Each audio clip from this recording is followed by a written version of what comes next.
जय साईं राम दोस्तों, आपके अपने चैनल साईं जीवनमाला में आप सभी का बहुत बहुत स्वागत है।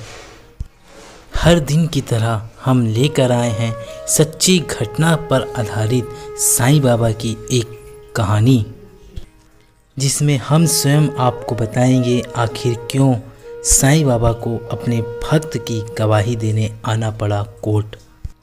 किसके कारण आखिर श्री साईं बाबा को हाजिर होना पड़ा अदालत में, और फिर आखिर क्या हुआ। तो चलिए शुरू करने से पहले अगर आप सभी इस चैनल पे नए हैं, उस चैनल को सब्सक्राइब करके बेल आइकन को दबाएं, ताकि हमारे हर वीडियो आपको समय पर मिल सके। आज से 40 साल पुरानी यह बात है। शिरडी में एक साधु रहा करते थे। लोग उन्हें जज साहब कहकर पुकारते थे। तब सभी लोगों ने कहा, ये तो एक साधु है, फिर लोग उनको जज साहब कहकर क्यों पुकारते हैं। तब एक व्यक्ति ने बताया कि असल में वे एक जज थे जो जिले के कोर्ट में फैसला किया करते थे।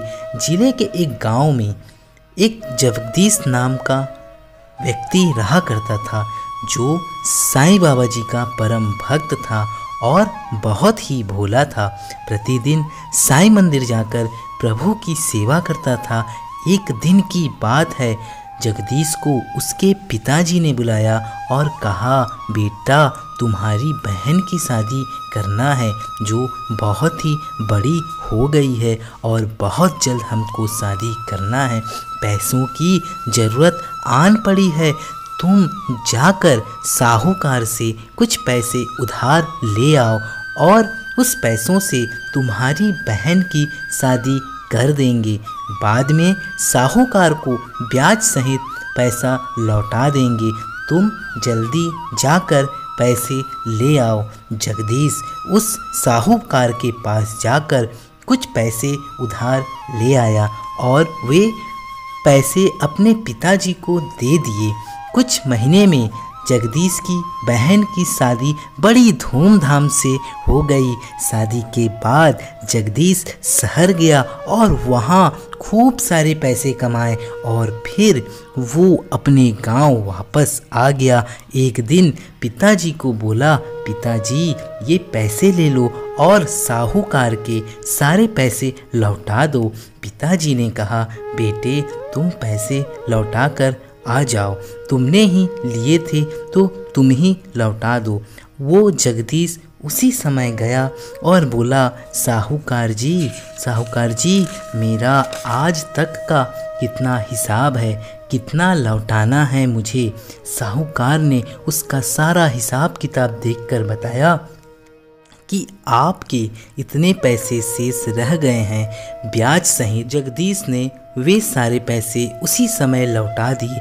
तभी उस साहूकार ने उसे एक पर्ची दी, जिसमें लिखा था कि साहूकार ने मेरा सारा हिसाब किताब चुकता किया, इसका कुछ भी शेष बाकी नहीं है। साहूकार बोला, जगदीश यह पर्ची को देख लो। तब जगदीश बोला, नहीं साहूकार जी, आप पर भरोसा है, आपसे पैसे भी लिए थे और चुका भी दिए।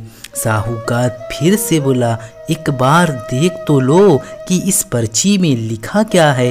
तब जगदीश बोला, नहीं साहूकार जी, वो तो मेरे बाबा ही जाने। साहूकार ने सोचा, ये जगदीश बहुत भोला है, क्यों ना इससे ज़्यादा पैसे कमा लूँ। साहूकार ने दूसरी पर्ची निकाली और उसमें लिख दिया कि जगदीश ने मेरे कोई पैसे नहीं चुकाया है, और पहली वाली पर्ची पुस्तक में रख दी। अब दूसरे दिन साहूकार ने जगदीश के घर एक तगादा पर्ची भेज दी, और साहूकार ने जिसमें लिखा था, अगर मेरे सारे पैसे नहीं लौटाए तो मैं कोर्ट में केस कर दूंगा। यह देखकर साहूकार और उसका बाप घबरा गए और समझ गए कि साहूकार उनको फंसाने की कोशिश कर रहा है। वे लोग अपनी जिद पर अड़ गए कि हम लोगों ने तो सारा पैसा लौटा दिया है। आखिरकार साहूकार ने कोर्ट में केस दाखिल कर दिया। एक दिन जब कोर्ट का नोटिस जगदीश के पास आया तो जगदीश कोर्ट गया और वहाँ जज साहब ने उससे पूछा कि जगदीश, तुमने आखिर इसके पैसे क्यों नहीं लौटाए हैं? जोर जोर से रोने लगा। मैं कुछ नहीं जानता साहब, सब मेरे बाबा जाने। जज साहब थोड़े दयालु थे। उस दिन अदालत का समय खत्म होने के बाद उन्होंने जगदीश को बुलवाया और पूछा कि जब तुमने उस सेठ को रुपए चुकाए तो तुम लोगों के अलावा और कोई वहाँ था? तब जगदीश ने कहा, हाँ साहब, हम दोनों के सिवा मेरे बाबा वहाँ मौजूद थे। जज को लगा कि यह वही गांव का कोई व्यक्ति होगा। जज साहब ने जगदीश को जाने को कहा और सोचा ये गरीब है, क्यों ना मैं ही उस बाबा के नाम की खत लिखकर उसे अदालत में आने को कहूँ। और फिर उसने बाबा के नाम की चिट्ठी भेजी। डाकिया खत लेकर घूमते घूमते परेशान हो गया। उसे बाबा नाम के किसी व्यक्ति का घर नहीं मिला, क्योंकि उस गांव में बाबा जी नाम का कोई इंसान नहीं था। आखिरी में एक इंसान ने उसको बताया, यहाँ पर साईं बाबा जी का एक मंदिर है और वह बहुत पुराना है, हो सकता है ये खत वहाँ का हो। फिर उस डाकिया ने वैसा ही किया। वह उसी साईं बाबा जी के मंदिर में गया जहाँ जगदीश रहता था। उसने चिट्ठी मंदिर के पंडित जी को पकड़ा दी। जब उस पुजारी ने खत देखा तो मन ही मन सोचा कि बाबा, जब आपने खत मंगवा ही लिया है तो इसे मैं आपके चरणों में अर्पण कर देता हूँ।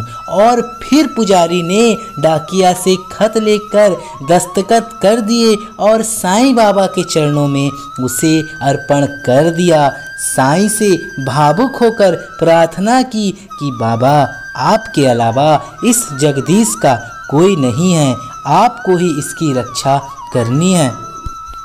जब कोर्ट में हाजिर होने का समय आया तब उस पुजारी ने एक दिन पहले ही जगदीश को शहर भेज दिया ताकि वह समय से पहले वहां पहुंच जाए।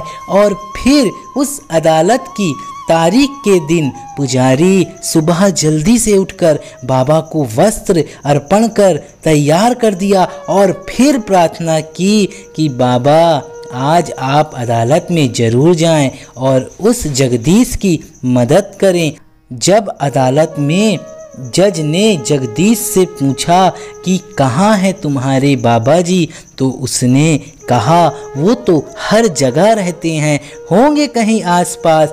फिर जज ने हवलदार को बाबा जी के नाम के व्यक्ति को आवाज देने का ऐलान किया।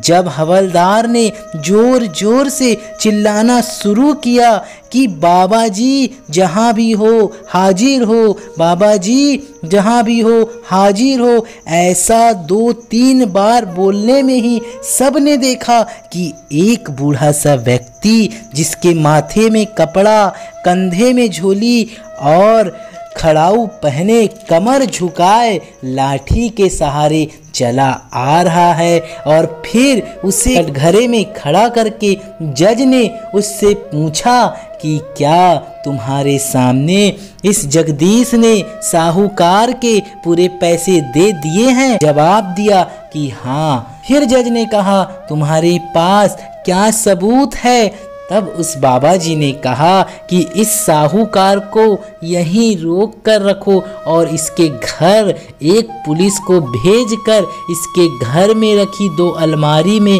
आगे वाली अलमारी में से 21 नंबर की फाइल को खोल कर देखो और आपको वो पर्ची भी मिल जाएगी जिसमें साहूकार ने जगदीश के द्वारा दिए गए सारे पैसे की पुष्टि की है।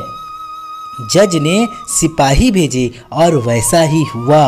वहाँ वो पर्ची मिली जिसे देखते ही जज ने जगदीश को रिहा कर दिया और उस साहूकार को सजा भी दी। फिर उस गवाह के जाने के बाद जज ने जगदीश से पूछा कि ये बाबा कहाँ रहते हैं। तो जगदीश ने बताया वहीं जहाँ हम रहते हैं। जज ने कहा तुम कहाँ रहते हो? तो उसने कहा मंदिर में। जज ने पूछा इन्होंने उस मंदिर का निर्माण कराया है? तो जगदीश बोला अब मैं आपको क्या समझाऊं, आप तो पढ़े लिखे हैं। क्या है, पढ़े लिखे लोगों को भक्त और भगवान की भक्ति की बात समझाना बहुत ही कठिन होता है। फिर जगदीश ने कहा ये वो हैं जो उस मंदिर में बैठे हैं।